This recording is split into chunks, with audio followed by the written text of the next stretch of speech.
Hey everyone, this is Film Conscience, where the voices in my head do the talking.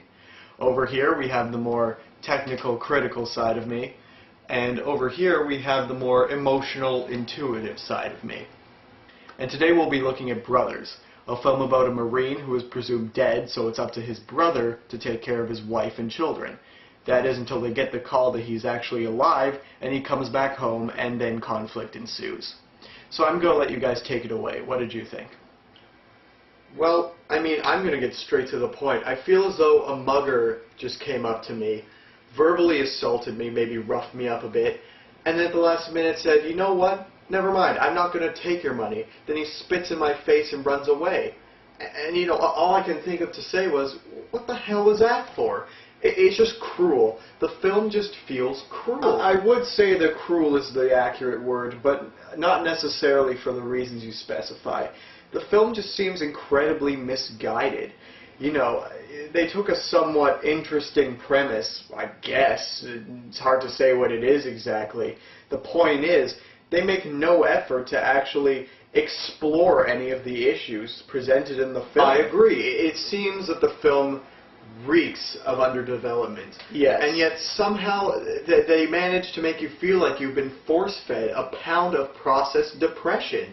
You have to wonder how they can get away with something like that. Oh, I can tell you how, but first I need to give the film its first compliment, and that is the fact that it was saved by its strong cast. That's true. And let me tell you, it must have been hard for them, because, especially in the second half, but all throughout, their characters were forced to do things that come out of nowhere.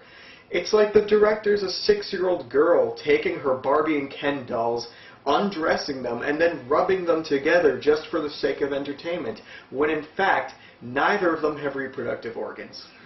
And they're both gay. Yeah, what's with that? Like, all the decisions that the characters make, whether it's something they say or something they do, they're just all completely unmotivated, and some of them don't even make sense. The resolution to the big climactic scene, just that whole part, it feels so contrived and lazy, and it's stuffed with cliches. It feels like a slap in the face. Yeah, a cock slap, maybe. In fact, let's use the cock slap as a visual analogy for every shameless cliche they use in this film. Every time you receive a cock slap, it doesn't just hurt, but you're degraded. And you beg them to stop whacking cocks in your face, but they're depraved, and they will not stop. And then when you leave the movie theater, you are left with nothing but shame, disappointment, and several mushroom-shaped marks on your cheeks and forehead. You know what, you're right. But why? They could have gone so much further into this premise, making something interesting and thought-provoking, but they were missing one crucial ingredient. A plot! A plot would sure be nice. That was the main problem. What was up with these filmmakers? They just said, uh-oh, we don't have any conflict or action. What do we do? I know, let's just make people scream things at each other with dialogue straight out of a soap opera without any reason for them doing so. That's drama, right? Right? And on that topic, let's talk about the little girls who play the daughters. Oh my god, don't even get me started. Oh my, cringeworthy. God. They are the definition of cringeworthy. I suppose in the first half they're supposed to be the comic relief. If you consider Family Circus comic relief. But, for the rest of us sane people with normal senses of humor, it just comes across as, a pathetic attempt to make kids talk like adults, saying things they would never say just to be cute. Yeah, then in the second half, she becomes all Little Miss overdramatic, and that's when it really gets soap opera for me. She might as well be saying, your brother's having sex with mom, and now they both have syphilis, and amnesia, and I'm possessed by the ghost of Hitler. It's like, come on! I hated them too. It was a serious problem. All the characters' motivations were skewed.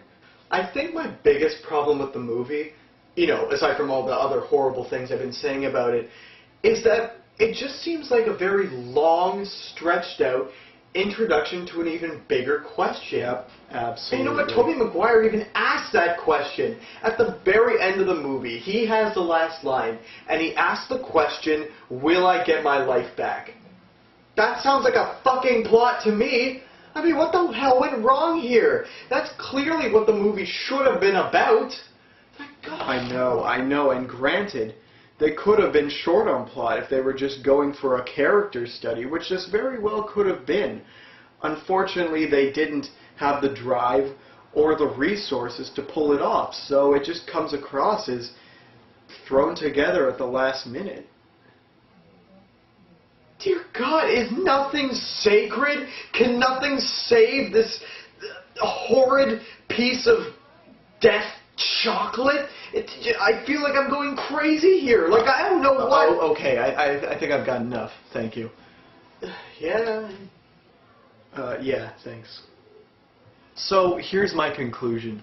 For a film called Brothers, it doesn't really have anything to do with their relationship.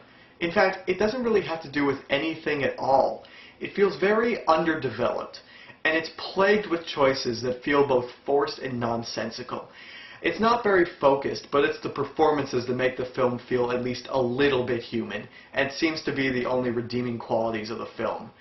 Otherwise, it's a piece of work that had the potential to be more, but in the end, it's just completely cliched and totally forgettable.